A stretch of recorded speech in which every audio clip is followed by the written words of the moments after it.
नमस्तु महाराज जी। मेरा प्रश्न इन विगत 3 वर्षों में हुई 2 घटनाओं पर आधारित है कि हमारी मौसी की बेटी जिनकी शादी छतरपुर हुई है, तो अस्वास्थ्यता के कारण उनकी थायराइड बढ़ गई और दवाई से आराम नहीं मिला, तो उन्होंने आपके प्रवचनों के माध्यम से भावना योग करना चालू किया। महाराज जी 2 या 3 महीने उन्होंने भावना योग किया, उनकी थायराइड फिर से नॉर्मल आने लगी और जब थायराइड नॉर्मल आने लगी तो उन्होंने भावना योग बंद कर दिया और जैसे ही बंद किया फिर से बढ़ने लगी वो।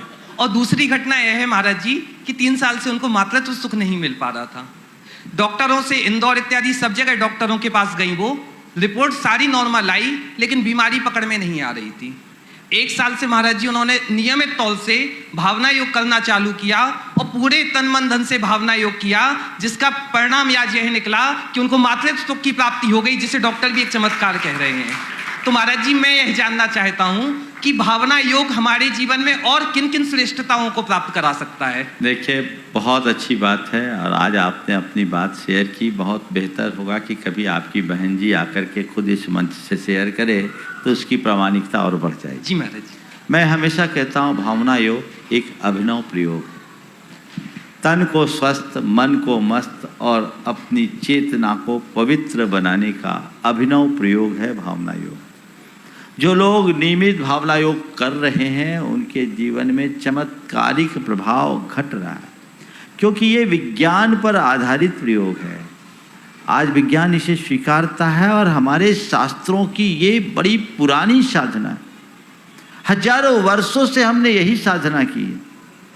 हमने इसे मूलतः अपनी चेतना की विशुद्धि के लिए किया, लेकिन भावनाओं का हमारे मन और तन से गहरा संबंध होता है, इसलिए इसका प्रभाव पड़ता है। हमारी भावनाओं का संबंध हमारी अंतःस्रावी ग्रंथियों से, हमारे अंतःस्रावी ग्रंथियों के रसायनों में हमारी भावनाओं से परिवर्तन आता है। और जब अंतःस्रावी ग्रंथियों का रसायन बदलता है हमारी भावनाओं के बल पर, तो हमारे स्वास्थ्य में भी परिवर्तन आता है। हमारी भावनाओं से हमारे मस्तिष्क के न्यूरॉन्स चेंज हो जाते हैं, उनके न्यूरोट्रांसमिशंस बदल जाते हैं, तो उससे हमारी शरीर की स्थिति भी बदलती है, हमारी मानसिकता भी बदलती है, हमारी इम्यूनिटी स्ट्रांग होती है। अभी कोविड के दौर में तो बहुत लोगों ने भावना योग करके अपने आप को बहुत संभाला है। और भी लोग, बस करना होगा श्रद्धा और पूरे विधि के साथ। अभी आप लोगों ने कुछ दिन पहले सुना होगा एक IIT की लड़की ने, जिसका पहले 151वां रैंक आया, वो हताश हो गई क्योंकि उसे IIT मुंबई चाहिए था, उसे टॉप 30 में चाहिए था। उसने 1 साल का ब्रेक लिया, लेकिन हताश थी, मैं क्या करूं। उसकी माँ ने उससे कहा तू भावना योग कर। देखो, IIT की तैयारी करने वाली लड़की की माँ उससे कहती तू भावना योग कर, और उस लड़की ने फॉलो किया और डेली 2 टाइम भावना योग किया। उससे उसकी पढ़ने की क्षमता विकसित हुई, एकाग्रता विकसित हुई और वो 25वें रैंक को प्राप्त कर ली और मुंबई में जाके एडमिशन हो गया। इसी मंच से उसने बोला, सबने सुना है। तो इनका प्रभाव पड़ता है। नियमित करेंगे जरूर अंतर होगा, हमारी भाव दशा बढ़ेगी।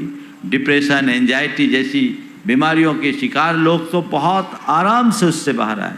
बहुत सारे लोग अनिद्रा के शिकार थे, उनकी निद्रा पूरी होने लगी। और अन्य अनेक प्रकार की जितने भी साइकोसोमेटिक डिजीज हैं, मनोकायिक बीमारियां, उसमें इनका बड़ा असर है। मैं भावना योग को स्वास्थ्य से कम जोड़ता हूँ। मैं उस तरीके से अभी प्रचारित करना नहीं चाहता, क्योंकि अब इसके और अध्ययन चाहिए। मैं इसको ज़्यादा महिमा मंडित नहीं करता, लेकिन लोगों को लाभ मिल रहा है। अभी कई लोग इस पर रिसर्च भी कर रहे हैं। अगर कोविड का दौर नहीं हुआ होता और सब कुछ सामान्यतया चल रहा होता, तो आज इस पर 40 डॉक्टरों का समूह अलग से काम कर रहा होता, जो अलग अलग कर रहे हैं। समय बदल रहा आएगा, उसके एक तथ्यात्मक रिपोर्ट मैं चाहता हूँ। मैं हर बात को वैज्ञानिक तरीके से प्रस्तुत करना चाहता हूँ, इसलिए मैं कभी इस बात को महिमा मंडित नहीं करता।